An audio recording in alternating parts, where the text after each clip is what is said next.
So మొత్తానికి సంకల్ప బలం ఉంటే కార్యసిద్ధి జరుగుతుందంటారు. మనస వాచ కర్మన దేన్నైనా సంకల్పిస్తే సమస్త ప్రకృతి మొత్తం కూడా ఆ లక్ష్య సాధనకు బాటలు వేస్తుందంటారు. అంతేకాకుండా శివుని ఆజ్ఞ లేనిదే చీమైనా కుట్టదంటారు. సో అటువంటి ఆ శివభక్తునికి మరి ఆ శివుని నమ్మినటువంటి భక్తునికి మరి అన్యాయం జరగదు కదా. సో ఆ శివుని నమ్ముకున్నటువంటి ఆ భక్తుడు అనేకమైనటువంటి కష్టాలు పడ్డాడు. సో మొత్తానికైతే ఒక ఆలయాన్ని ఒక సంకల్పంతో నిర్మించాడు. జయశంకర్ భూపాలపల్లి జిల్లా కారల్ మార్క్స్ కాలనీలో ఉన్నటువంటి కనవేని రాజయ్య గారు ప్రస్తుతం మనతో పాటు ఉన్నారు. సో పంబాపూర్ స్టేజ్ దగ్గర, పంబాపూర్ మార్గానికి వెళ్ళేటటువంటి ఇక్కడ స్టేజ్ దగ్గర రాజరాజేశ్వర స్వామి ఆలయాన్ని కట్టారు. సో ఆ ఆలయాన్ని కట్టేటటువంటి క్రమంలో అనేకమైనటువంటి ఒడిదుడుకులు, అనేకమైనటువంటి కష్టాలు కూడా పడ్డారు. సో మొత్తానికి ఆయన ఈ ఆలయాన్ని కట్టడానికి వెనుక కారణం ఏంటి అనేది ఆయన మాటల్లోనే తెలుసుకునేటటువంటి ప్రయత్నం చేద్దాం. నమస్కారం రాజయ్య గారు. నమస్కారం. సో మొత్తానికి ఇక్కడ ఎంతో చూడముచ్చటైనటువంటి ఒక రాజరాజేశ్వర స్వామి ఆలయాన్ని మీరు కట్టడం జరిగింది. సో ఈ ఆలయం కట్టాలనే ఆలోచన ఎందుకు వచ్చింది మీకు? నాకు చిన్నప్పుడే మాకు చాలా చాలా ఆర్థికంగా ఇబ్బందులు పడేటోళ్ళం. మేము చిన్నప్పటి నుంచి మా తల్లిదండ్రులకు మేము 5 కొడుకులము. 5 కొడుకులు అయితే ఇక మాకు నాన్న మమ్మల్ని చాలా చాలా ఇబ్బంది అనిపించేది, ఇబ్బంది అయ్యేది. ఆ రోజుల్లో బాగా కష్టపడ్డాము. అయితే మా అమ్మ చెప్పింది ఒకసారి, మా తల్లి ఏమందంటే, ఇట్లా మన వేములవాడకు పోతాం మేము, ఇదే చేస్తాం రా దేవుడిని అది చేస్తాం అంటే, నేను కూడా ఏమనుకుంటే మరి దేవుడు మమ్మల్ని ఇంత కష్టం ఎందుకు పెడతాడు మరి అనుకొని నేనేమనుకున్నాను, నేను కూడా ఆ దేవుడిని నమ్ముకొని నేను మంచిగా ఇట్లా బతికితే మేము కూడా ఈ జనం అంతా ఎట్లా బతారో ఉన్నతంగా మాకు కూడా అయితే అన్నమ్మలు మంచిగా బతికేది ఉంటే నేను దేవుని గుడే కట్టిస్తా అని అప్పుడు అనుకున్నా. చిన్నప్పుడే సంకల్పం తీసుకున్నారు ఖచ్చితంగా మంచి జరిగితే కడతా. నేను చిన్నప్పుడే నాకు అన్ని ఉన్నాక ఎందుకు కట్టనేది దేవునికి చేస్తా, కానీ నాకు ఏం లేకపోతే నేను ఎందుకు చేస్తా అనే విధంగానే అనుకున్నప్పుడు. అయితే నాకు క్రమక్రమంగా నేను పెద్దగా అయ్యి నాకు జాబ్ దొరికి పెళ్ళి అయ్యి పిల్లలు అయ్యి నాక కొద్దిగా ఒక సంవత్సరానికి వచ్చిన వల్ల నాకు ఆలోచన వచ్చింది. నేను అప్పట్లో చిన్నప్పుడు మొక్కుకున్నా కదా, మరి ఆ మొక్కు ఇలా నేను తింటానా అంటే 3 పూట్ల అన్నం తింటానా అంటే ఆ భగవంతుడు దేవాలనే కదా. మరి ఆ భగవంతుడికి నేను చిన్నప్పుడు ఒక మాట ఇచ్చిన కదా, ఆ మాట నిలబెట్టుకోవాలి కదా అని నా మనసులోకి ఆలోచన వచ్చి నేను ఈ యొక్క శివాలయాన్ని నిర్మించడానికి నాకు సంకల్పం కల్పించిన దేవుడు. నేనేమనుకున్నా అంటే, నాకు స్తోమత అంత లేదు, భూమి కొందామని తిరిగిన మాగా ఇటు మన ఈ రోడ్ పడి మెయిన్ రోడ్కి ఇటు పోయినా అటు మన చెల్పూరు దాకా ఇటు ఏదో రుద్రారం ఉంటుంది చూడు, ఆతో అక్కడి దాకా పోయినా. ఏడ చూసినా కానీ 4 లక్షలు 5 లక్షలు అంటారు గుంటకు. అంటే ఇదే ఏరియాలో పెట్టాలనే ఆలోచన ఎందుకు వచ్చింది? పంబాపూర్ స్టేజ్ దగ్గరనే ఎందుకు పెట్టారు? పంబాపూర్ స్టేజ్ దగ్గరనే ఎందుకు పెట్టానంటే, ఈ ప్రాంతంలో మా బిడ్డ వాళ్ళు ఉంటారు కొద్దిగా. అయితే నేను ఎక్కడ పోయినా కానీ అయితే కొంత అసలు ఫస్ట్ ఏమనుకున్నా అంటే, ఇక నన్ను నుంచి కాదు ఎవరికైనా శివలింగాన్ని దానం ఇచ్చేస్తా అనుకున్నా. కానీ దానం ఇద్దాం అనుకుంటే మా పిల్లలు ఉన్నారంటే, నువ్వు మాకు రూపాయి ఇవ్వకుండా అన్ని చేసి ఎక్కడో పోయి దేవుని మందికి ఇస్తానంటారు, అదేదో మనం దగ్గరలో పెట్టుకుంటే బాగుంటుంది కదా అన్నారు. నాకు కూడా అనిపించింది, అంటే ఏదైనా ఫారెస్ట్లో జాగా పెడితే ఏమవుతా నాకు ఒక రోజు అనిపించింది. పండుకొని ఆలోచించిన, సమ్మక్క ఉంది కదా, మరి శ్రీశైలం ఉన్నది కదా, ఇంకొకటి గిడి పోగా ఒక అయ్యప్ప టెంపుల్ కట్టిరు కదా జంగల్ల, నీ ఫారెస్ట్ ఎందుకు పెట్టదు, మరి శివుడే కదా, శివుడే అది దేవుడు కదా అనే ఆలోచన నాకు వచ్చింది. వచ్చి ఏం చేసినా కదా అంటే, ఇక అప్పుడు ఇప్పుడు వచ్చేటోండి కదా, ఈ రూట్లో తిరిగేటోండి కదా, చూసి పెట్టాలనిపించింది. ఆయన మంచిది, ఎందుకంటే మంచిది అయ్యగారిని అడగాలి, మన సొంత నిర్ణయాలు మంచిది కాదు దేవుని విషయం అని లక్ష్మణాచార్య అయ్యగారి దగ్గరికి పోయి అడిగితే సరే మనం చూద్దాం ఒకసారి అన్నాడు. అన్నవాళ్ళు అతన్ని తీసుకొని వచ్చి మోరింది ఇక్కడ, అదే మోరే కూర్చున్నాడు. ఇదంతా కూడా కట్టే జంగలి, అదే జంగలి, ఇదంతా కూడా చెట్లే ఉండే. అసలు నేను పాపుకుంటూ వచ్చిన ఇది కూడా ఆ రోడ్ నుంచి రావడానికి నాకు ఎంతసేపు పట్టింది, అలాగే పాపుకుంటూ రావడానికి. లేకుంటే ఇంకా దూరం పోకపోనా, వెళ్ళుకుంటే ఇంత విశాలంగా ఉంటే ఇంకా దూరం పోదును. ఇక ఇక్కడికి వచ్చేవారికి నాకు సరిపోయింది. అక్కడనే ఆగిన వల్ల, నువ్వు ఎక్కడ నిలబడతావో నిన్ను దేవుడు నడిపించుకొచ్చిండు, నీకు అక్కడనే ఖాయం, నేను రాను, నువ్వే పో అన్నాడు ఆయన. అయ్యగారు నువ్వు రా, మరి జాగ ఎక్కడ మంచిగా ఉంటుందో నాకు తెలియదు కదా అయ్యగారు అంటే, నేను రానయ్యా, అది సంకల్పం నీది, చేసినావు నువ్వు పో, నీకేడ బుద్ధి కూర్చో కానీ ఏమన్నా ఇదంతా మన సొంత జాగనా పారస్ జాగానే, పోరాదన్నాడు. ఈడికి వచ్చిన అక్కడ నిలబడ్డ పోలే, నువ్వు ఎక్కడ నిలబడ్డా అక్కడనే ఖాయంగా అన్నాడు. అన్న ఖాయంగా నామూడికి 2 మనుషులు వచ్చిర్రు, వాళ్ళు అక్కడనే 4 మూలలు డబ్బ కొట్టిర్రు, గడ్డి చెక్కిర్రు, సాపు చేసిర్రు. సో మొదట్లో అంటే ఇక్కడనే వచ్చి ఇక్కడనే ఆగడం వల్ల ఇక ఇక్కడనే గుడి నిర్మాణం స్టార్ట్ అయింది ఇక. ఇక దాన్ని డబ్బా కొట్టిర్రు. ఆ రోజు 2015 శివరాత్రి రోజు. 2015లో. శివరాత్రి రోజు గద్దె కట్టినాం. గద్దె కట్టి శివలింగాన్ని అదే రాత్రి తీసుకొచ్చినాం. అంటే 2 రోజుల ముందు తీసుకొచ్చి అక్కడ మన హనుమాన్ గుళ్ళో పెట్టినాం. అది తీసుకొచ్చి గద్దె కట్టి 12 గంటలకు బరాబరి 12 గంటలకు అయ్యగారు ఇంటికాడనే ఉన్నాడు, ఇక్కడ లేడు. అప్పుడు ఇంటికాడ ఉండి ఆయన మంత్రాలు చదివిండు చెరువులా. నేను ఇక్కడ యంత్రం తెప్పించి ఇచ్చిన, ఆయన యంత్రం పెట్టిన. యంత్రం పెట్టి విగ్రహాన్ని పెట్టినాం. పెట్టి మళ్ళీ మంచిగా అంతా శుద్ధి చేసినాం. చేసిన తర్వాత 3 రోజులకు ఫారెస్ట్ వాళ్ళు వచ్చి కూలగొట్టారు. సో రాజయ్య గారు, మొత్తానికంటే ఇది అటవీ శాఖకు చెందినటువంటి ల్యాండ్ కాబట్టి ఈ ఫారెస్ట్ ల్యాండ్లో మీరు ఈ గుడి కట్టడం వల్ల అంటే వాళ్ళ తరపు నుంచి ఎటువంటి ఇబ్బందులు ఎదుర్కొనలేదా మీరు? చాలా ఇబ్బందులు అయినాయి. వాళ్ళు కట్టిన గుడి మన ఫస్ట్ ఆ శివరాత్రి రోజు 2015లో శివరాత్రి రోజు శివలింగాన్ని ఇక్కడ మేము ప్రతిష్టాపన చేసినాక 3 రోజులకు ఫారెస్ట్ వాళ్ళు వచ్చారు. 3 రోజులకు వచ్చి ఆ గద్దెను కూలగొట్టిర్రు. కూలగొట్టి ఏం చేసారు అంటే ఇక మాతోటి గొడవ పడ్డారు.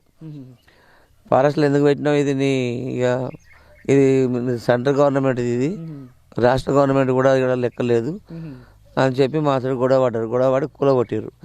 కూలగొట్టిన తర్వాత నేను ఇక్కడ కొంతమందిని తీసుకొని, అప్పుడు మధుసూదనాచారి స్పీకర్ ఉండే, ఆయన దగ్గర పోయినా. ఆయన దగ్గరికి పోగానే కాలేదు. కాకపోతే దాదాపుగా 2-3 నెలలు తిరిగిన అతని దగ్గరికి. అయితే ఫస్ట్ మళ్ళా తిరిగి నేను వచ్చి మళ్ళీ గద్దెగట్టికి పెట్టిన వాళ్ళే మళ్ళీ కులగొట్టారు. కులగొట్టిన వాళ్ళు ఏమైంది, ఆ కులగొట్టినోడు యాక్సిడెంట్ అయితే చచ్చిపోయాడు ఇదే రోడ్డుకు. అంటే ఫారెస్ట్లో చేసేది ఫారెస్ట్ డిపార్ట్మెంట్ అతనే, వాళ్ళోడే చనిపోయాడు. ఇక చనిపోయాక నేను మళ్ళీ సార్ దగ్గరికి పోతే అన్నాడు కదా అంటే నా ముందే పిఏకు ఫోన్ కొట్టవా, డిఓపోకి ఫోన్ కొట్టు అన్న వల్ల ఆయన ఫోన్ కొట్టిన వాళ్ళ పిఏ చారి సార్ అన్నాడు కదా, మధుసూదనాచారి సారు. జంగల దేవునికి ఏదో వాళ్ళు పాపం మొక్కుకుంటారు, అంతా ఏమున్నదా తెల్లాలైతే కైకిలు చేసుకుంటారు వాళ్ళు. వాళ్ళని కానీ జంగలు ఒకటి ఏమైనా చేను శిలకలు చెప్తున్నారా, మొక్కుకోవడంగా దేవుని పెట్టుకుని అదేం తప్ప ఏమైనా ఎకరాలకు దాపుతాండ తీరాదని అన్న వల్లే ఆ సార్ పర్మిషన్ ఇప్పించిండు. అప్పుడు ఇక్కడ దేవుని ప్రతిష్టాపన చేసినాం. పోచారం శ్రీనివాస్ మంత్రి వచ్చిండు, జోగు రామన్న మంత్రి వచ్చిండు, ఈయన కూడా స్పీకర్ కూడా వచ్చిండు. అక్కడికి అప్పుడు ఆహ్వానించినాం. మంచిగా బ్రహ్మాండంగా ప్రతిష్టాపన చేసినాం. పాలపొరకతోటి గుడి లెక్క పందిరి కట్టి చేసినాక ఇక కొద్ది రోజులకు ఏమైంది కదా, గుడి కట్టాలని నాకు ఆలోచన వచ్చింది. గుడికి పిల్లర్లు లేపినాక ఏమైంది కదా, మళ్ళీ అప్పుడు 2021, 2022 అయితే అప్పుడు ఎమ్మెల్యే గన్నరామనారెడ్డి ఉన్నాడు అప్పుడు.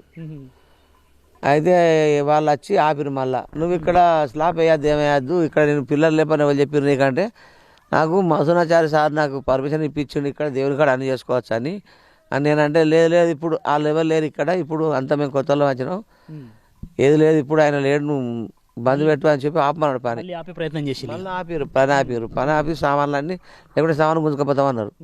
సరే అని ఆపి రమణారెడ్డి సార్ దగ్గరికి పోయి అడిగిన, సార్కి ఇట్లా మేము అంతా అయింది స్లాబ్ వేయనిస్తలేదు సార్ ఫారెస్ట్ వాళ్ళు ఇట్లా సంగతి అంటే, ఎమ్మడే పిఏకు ఫోన్ కొట్టవా, డిఏపోకి ఫోన్ కొట్టవా అన్నాడు. మా ముందే అప్పటిదప్పుడే ఫోన్ కొట్టిన వల్లే మాట్లాడి వాళ్ళకు పర్మిషను, అది స్లాబ్ వేయడానికి పర్మిషన్ కావాలన్నట్టు, కొద్దిగా నువ్వు చూడు దేవుడే కదా, దేవుని కోసం నువ్వు చెప్తే ఏమవుతుంది అంటే, సార్ ఓకే సార్ చేసుకోమని ఆయన చెప్పిండాడు. నీకు ఏ పని ఉన్నా నా దగ్గర రావా నువ్వు అన్నాడు రమణ సార్ నన్ను. అందువల్ల సరే సార్ అని దండం పెట్టినాం. వచ్చినాం, స్లాబ్ వేసినాం, మంచిగా చిన్న చిన్న గుళ్ళు కూడా అన్ని కట్టించిన, అన్నీ అయిపోయినాయి. అయితే ఇప్పుడు 2 నెలల ముందు సత్యన్నను కూడా మన ఎమ్మెల్యే గారు గంధ సత్యనారాయణ గారిని కూడా కలిసిన. అంతకుముందు గెలవక ముందు కూడా ఎన్నికలప్పుడు కూడా ఒక మాట ఇచ్చిండు మాకు, ఏమనంటే కాంపౌండ్ పెట్టిస్తా అన్నాడు గెలిచేది ఉంటే. అదేవిధంగా మొన్న పోయి అయ్యగారి కోసం ఒక రూమ్ కావాలి సార్ అని అడిగితే, 2 నెలల క్రితం అడిగితే, సరే నేను చెప్తుంది అని చెప్పిండు. ఇప్పటి వరకు ఇంతవరకు ఇక్కడికి వచ్చింది ఈ గుడి సమస్య. తొందరగా అయితే బాగుంటుంది. అదేవిధంగా ఇంకా ఎవరైనా భక్తులు ఇక్కడ ఆ బద్దిపోచమ్మ గుడి ఉన్నది, పార్వతమ్మ గుడి ఉన్నది, ఇంకా చిన్న చిన్న ఆలయాలు ఉన్నాయి. అది ఇంకోటి దాని పేరేంది కోనేరు కావాలని ఉన్నది, వేములవాడ లెక్క తలపించాలనేది నా ఉద్దేశం. కోనేరు తప్పితే కూడా 10 మంది కలిసి చేసినా వాళ్ళ పేర్లు పెడతా.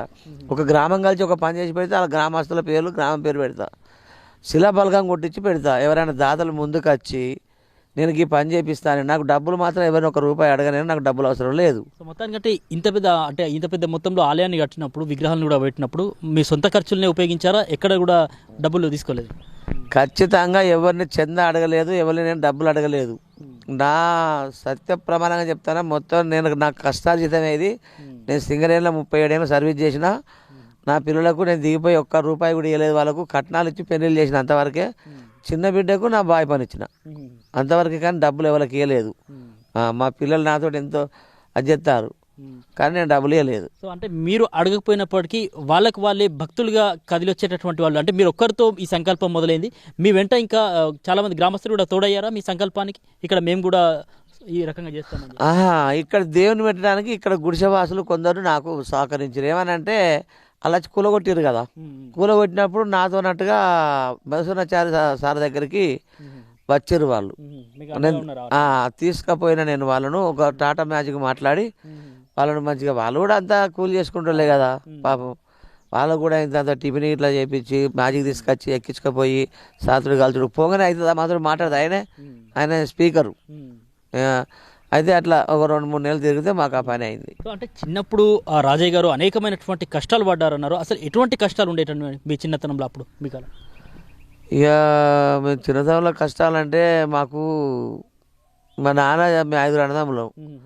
మా నాన్న మా నాన్నకు కొంచెం ఇక మాకు ఎల్వాన్ లేకుండే చాలా. అతను చేసింది సరిపోకపోయేది అప్పుడు మాకు. ఆ జమల గడక తినేది కదా, అంటే తినడానికి తిండి కూడా ఇబ్బందిగా చాలా ఇబ్బంది ఉండేది. ఆర్థికంగా బాగా ఇబ్బందులు పడ్డాం. ఇంతమందికి పొద్దు 7 కంచాలు, సాయంత్రం 7 కంచాలు వెళ్ళాలంటే ఆ రోజుల్లో కష్టం ఉండే. అందరికి ఎరికే మా వయసు దాటిన వాళ్ళకి, పెద్ద వాళ్ళకి వెనకటి సంగతి. మొత్తానికంటే పేదరికంలో అనేకమైనటువంటి కష్టాలు ఒకవైపు, మరోవైపు చూసినట్లయితే కనుక ఒకేసారి సింగరేణి ఉద్యోగం రావడం, మరోవైపు మీరు గుడి కట్టడం, ఇదంతా ఒకసారి వెనక్కి తిరిగి తీసుకుంటే ఎట్లా అనిపిస్తుంది ఒకసారి? ఇప్పుడు ఇప్పుడు చాలా సంతోషంగా ఉన్నది. మా పిల్లలు కూడా ఎవరి కాలు బతికేటట్టుగా. నేను చెప్పిన ఆవు చనిపోయేటప్పుడు దూడకు అన్నం పెట్టి సావది, దానికి అదే బతుకుతుంది. మీరు కూడా మీ కష్టం చేసుకొని ఇతరులకు ఆశపడకుండా, నా మీద ఆశపడకుండా మీకు మీరు బతికితే మీకు కూడా రేపు మా నాన్న గుడి కట్టించండి అనే పేరు మీకు ఉంటుంది. నా మొక్కిన మొక్కువాడు తీరుతుంది, మనందరికి మంచిగా ఉంటుంది కదా అని చెప్పితే మా పిల్లలు కొంత అర్థం చేసుకున్నారు. మీ ఇంట్లో వాళ్ళు కూడా సపోర్ట్ చేస్తారని మీరు గుడి కడతామని చెప్పినటువంటి టైంలో? మా భార్య సపోర్ట్ చేసింది. అబ్బో భార్య పోరుంటే మనం ఏమైనా చేస్తాం, చేయలేము. మా భార్య కూడా నాకు సపోర్ట్ చేసింది. దేవుని పెట్టాలంటే సపోర్ట్ చేసింది కాబట్టి నేను ఇంతవరకు దాకా వచ్చిన. లేకుంటే ఎంత ఇబ్బంది పడుతుంది ఇంట్లో ఒప్పుకోకపోతే. మొత్తానికి అంటే ఎటువంటి పూజా కార్యక్రమాలు జరుగుతాయి ఇక్కడ రాజరాజేశ్వరి ఆలయంలో? ఇక్కడ శివరాత్రికి శివ కళ్యాణం జరిపిస్తాం, శ్రీరామనవమికి సీతారాముల కళ్యాణం జరిపిస్తాం, కార్తీక పౌర్ణానికి గోపూజ ఉంటుంది, సత్యనారాయణ వ్రతం ఉంటుంది, సాయంకాలం దీపాలంకరణ ఉంటుంది. వినాయకుడికి వచ్చినప్పుడు చవితికి వినాయకుడిని పెడతాం. ఈ కార్యక్రమం ఇక్కడ జరిపిస్తాయి ఇప్పటి వరకు అయితే. దాదాపు అంటే మీరు ఈ గుడికి నిర్మాణం జరిగినప్పటి నుంచి కార్యక్రమాలు యథావిధిగా కొనసాగుతున్నాయి. నేను శివ కళ్యాణం ఈ గుడి కట్టక ముందు నుంచి అక్కడ మా ఇంటి దగ్గర ఉన్న హనుమాన్ గుడి దగ్గర నుంచే శివ కళ్యాణం జరిపించటండి. నా దగ్గర అప్పుడు ఇంకా పూర్తిగా నేను వెసులుబాటు కాలే అప్పుడు నాకు. అయినా కానీ అయ్యగారులను పెట్టి హనుమాన్ గుడి కూడా టెంట్ వేసి రాత్రి 12 గంటలకు ఆడ పోలీసులు వచ్చి కూర్చుండేది మన కార్మస్ కాళ్ళ. వాళ్ళు కూడా వచ్చి కూర్చుండేది. ఎందుకంటే ఆ రాత్రి జరిపిస్తాం కాబట్టి మన జాగారం ఉండే వాళ్ళందరూ వచ్చి అక్కడ కూర్చుండేది. అది కూడా ఎవరితో జరిపించారు చెప్పన అయ్యగారు? మనకు సుభాష్ కాళ్ళ రామాలయం ఉందా, రామాలయం ప్రసాద్ అయ్యగారు, ప్రసాద్ వాళ్ళ అయ్యా ముసలాయనే, అవి ఆయనతో జరిపించేది నేను. సో మొత్తానికి అంటే శివరాత్రి రోజు ఇక్కడ ఎట్లా ఉంటుందండి? లైటింగ్స్ కానీ అవన్నీ ఏర్పాట్లు ఉంటాయి భక్తుల కోసం? చాలా బాగా చేస్తాం. టెంట్లు వేపిస్తాం, అన్నదానం చేస్తాం.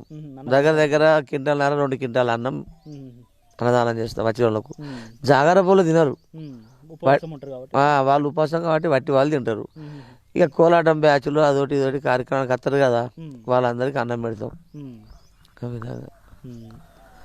సో మొత్తానికంటే ఈ యొక్క ఆలయాన్ని కట్టినప్పుడు అంటే ఒక కార్యాన్ని ఏదైనా కార్యాన్ని మనం చేయాలని సంకల్పించినప్పుడు జనాల నుంచి కూడా తీరు విధంగా స్పందిస్తూ ఉంటారు, అనేక విధాలుగా మాట్లాడుకుంటారు. మరి జనాలు ఏమనుకున్నారని మీరు ఈ సంకల్పాన్ని తీసుకున్నారు? ఇది నాకు చాలా ముఖ్యమైన పాయింట్ ఇది. ఎవడన్నా గిన్ని డబ్బులు పెట్టి గుడి కడితే నీకేమొస్తుంది, నీకు ఏం లాభం వస్తుంది అని చెప్పి ప్రశ్నించిన వాళ్ళు కొందరు ఉన్నారు. అంటే నీకు ఏదైనా ప్లాట్ కొనుక్కోవాలి, బిల్డింగ్ కట్టుకోవాలి, కానీ నీకు గుడి కడితే ఈ గుడి రేపు ప్రజలకి మొక్కుంటూ ప్రజలకు పోతే గవర్నమెంట్గా చెందుతుంది కదా, గవర్నమెంట్ ఎంక్వైరీ చేసుకోండి, నీకేమవుతుంది ఇక్కడ, నువ్వు ఎందుకు గుడి కట్టినావు అని కొందరు అన్నారు. కొందరు అన్నారు కదా అంటే, స్వామి నువ్వు మంచి పని చేసినావు, గుడి కట్టాలంటే ఇవాళ రేపు కోట్ల ఆస్తి ఉన్నోడు కూడా ఎవడు సొంతంగా రూపాయి చంద అడగకుండా అయితే గుడి కడతలేరు. మామూలుగా వినాయకుని పెడితే ఓ పెద్ద వాడ ఊరంతా పైసలు వసూలు చేస్తారు. ఏదైనా ఊళ్ళో చిన్న గుళ్ళు కడితే కూడా ఊరంతా కలిసి చేస్తేనే 2-3 ఏళ్ళకి అవుతుంది. నువ్వు ఒక్కరివే చేసినావంటే నీకు చాలా మంచి ఆలోచన వచ్చింది, నువ్వు మంచి పని చేసినావు, నీ జన్మ ధన్యం అవుతుంది, నీ పేరు చిరస్థాయి ఉంటుంది, ఇక్కడ ఎల్లకాలం నీ పేరు ఉండిపోతుంది అని కొందరు మెచ్చుకుంటారు. ఇక కొందరు ఏమంటారంటే ఏ గిన్నె పైసలు పెట్టినా ఇంత కట్టినట్టే ఏమైనా ఇంతకెళ్ళి పెట్టినా ఎన్నో ఇంత దొరికింది కానీ అని కొందరు అంటారు. కానీ ఇదంతా అబద్ధం. నాకైతే నేను ఆత్మసాక్షి చెప్తాను, నేను 37 ఏళ్ళ సింగరేణి జాబ్ చేసిన, నేను శీఘ్ర దీపైనా నాకు ఒక 46 లక్షలు దొరికినాయి నాకు. నేను దిగిపోతే నేను కష్టాలు చేయంగానే నేను 2015 అంటే నేను అప్పుడు దిగిపోలేదు, 2019లో దిగిపోయాను నేను. మన అప్పుడు ఎప్పుడు వచ్చిందండి మీకు సింగరేణి? 1983 జనవరి 5 తారీఖు నాడు వచ్చింది నాకు. సో మొత్తానికంటే ఆ రిటైర్మెంట్ డబ్బులతో మీ కష్టార్జితంతోనే ఈ ఆలయాన్ని కట్టారు తప్ప ఎక్కడ మీకు సొమ్ము కానీ ఏది కానీ నిధి కానీ దొరకలేదు. అయితే నాకు ఎలాంటి దొరకలేదు, కానీ ఇక్కడ ఎవరైతే మొక్కుకుంటే వాళ్ళకి పనులు అయితే చూడు. ఇప్పుడు నువ్వు ఒక పురుషోత్తం డాక్టర్ ఉన్నాడు భూపాల్ వెళ్ళ, ఆర్మీ డాక్టరు. ఆయన వచ్చి వాళ్ళ భార్యను తీసుకొని వచ్చి నాకు నువ్వే నా ధర్మకర్త అంటే నేను అన్న వల్ల నా దగ్గరికి వచ్చి దేవుని ముంగట మొక్కి అయ్యా నేను ఒక కోరిక కోరుకుంటాను అన్నాడు. ఏందో చెప్పానే అన్న.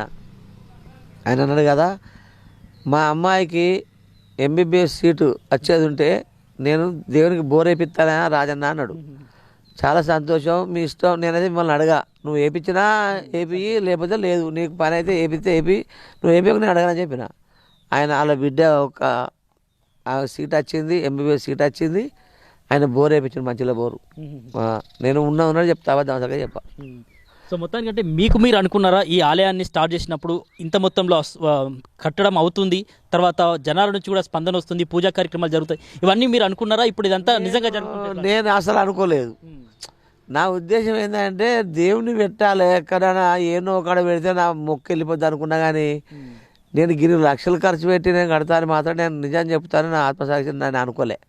నా కోరిక ఒకటే ఉండే, దేవుణ్ణి పెట్టాలి, చిన్నగా ఏదో ఒకటి ఇంత శివలింగం పెట్టి దేవునికి ఏమైనా దేవుని పెట్టాలి, లేకపోతే చిన్నపాటి ఇంట్లో లేదు చిన్న గుడి కట్టుకుంటాం అనుకున్నా, కానీ ఇక్కడ పెడతా గింత పెద్దగా చేస్తాను మాత్రం నేను అనుకోలేదు. అంటే మీ సంకల్పానికి ఆ శివయ్య అనుగ్రహం కూడా తోడైంది అనుకుంటారా? అనుగ్రహం అయితేనే మరి నడతాను, మరి లేకుండా నన్ను నడిపే నేను నడుతా.